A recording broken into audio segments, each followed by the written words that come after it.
Tony Ortzler is a great video artist as well to look at. And he's interesting because he actually is discussed a bit in your sculpture chapter. So I'll say, okay, go with that, I guess. I don't know if I'd put him in the sculpture chapter, but they did. Um, but I think of him more as a video artist, so you see him here. And I've seen a lot of Ortzler's works in person, and what I think is fun about them is they're very disconcerting. They're very odd. You kind of feel like you're being spied on, or you're spying on somebody, or there's these weird mouths saying weird different words. They're quite simple but quite eerie all at the same time, and quite fun and humorous as well. Like this one here with the projected face and kind of smashed, under the mattress. You can't decide whether if you're horrified or it's humorous or again, he sort of leaves some things up to your imagination. Wojcicko, I like him quite a bit because he has a little bit of a social edge, I think, to the things he does. And he started doing what he called projection series back in the 90s. And he would try to call attention to various issues, such as in this one, the homeless projection, by taking monuments and projecting things upon them. So people are just walking through their towns and they see these things and they'd have to reflect on, like, what is their opinion on the homeless in their city? Let's say, what have they thought about it? Have they thought about how to help to solve the problem? He has gone to monuments with,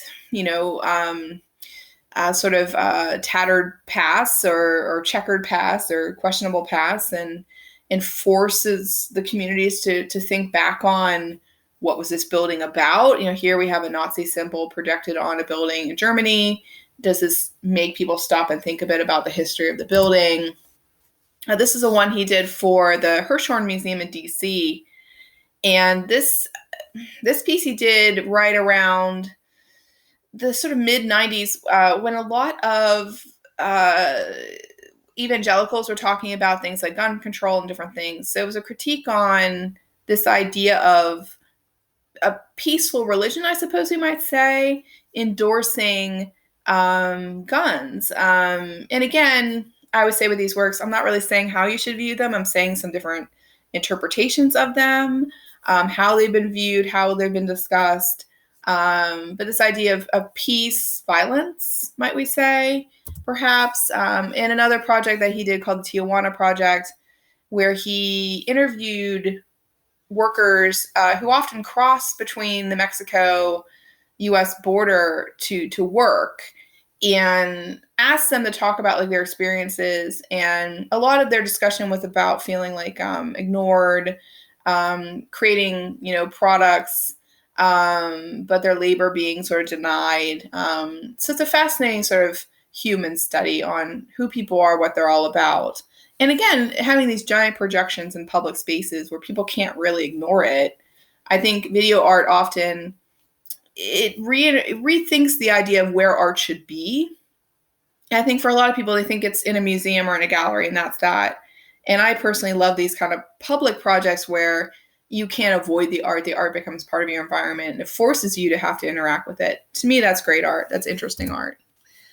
This is Jenny Holzer, and she does a lot with LED screens and written messages. And so this is inside the Guggenheim, a project she did there. And again, you can read them for yourself, where she just says these kind of things that make you have to stop and think a minute and consider what's being said. They're pithy. They're informative. Again, it might be things you agree with or don't agree with. But she, this one's great. She kind of uses this very succinct use of language to, again, make you question your environment, question the past, question the future, question the present. Abuse of power comes as no surprise, right? So again, it's about kind of using language to have you consider the actions of yourself and others and history and the potential history.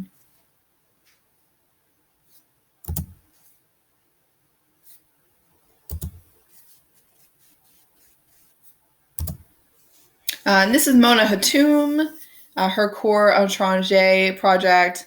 Basically, in French, it means strange body. what she did was create this kind of tube. It looks kind of very medicinal to me, very machine-like. And inside the tube, projecting on the floor in a circular kind of shape, is videos she took using basically medical scopes that she stuck down her throat, stuck in other orifices. And so again, the image on the right is sort of the footage of her documenting her own body. She also documented the outside of her body as well. So you'll notice like here, she's like, has the scope on her eye. So it's not always going in something or out of something. But she creates, when I watch the videos, I always think of this sort of, it almost looks like an alien landscape that you can't understand. Then when she tells you it's your own body, you realize how alienated you are from your own body in a lot of ways. Like you inhabit it, but you don't often look at it. Or I often play these videos in class that people say things like, "Ew, gross," right? "Oh, nasty." And I'm like, yeah, but that's your body. Like, and they're like, oh, well, So she gets to this interesting idea of, are we alienated from our own skins? Do we know? Can we confront ourselves? Which I think is an interesting question. Again, some other shots from the videos. It does look quite alien when you're looking at it.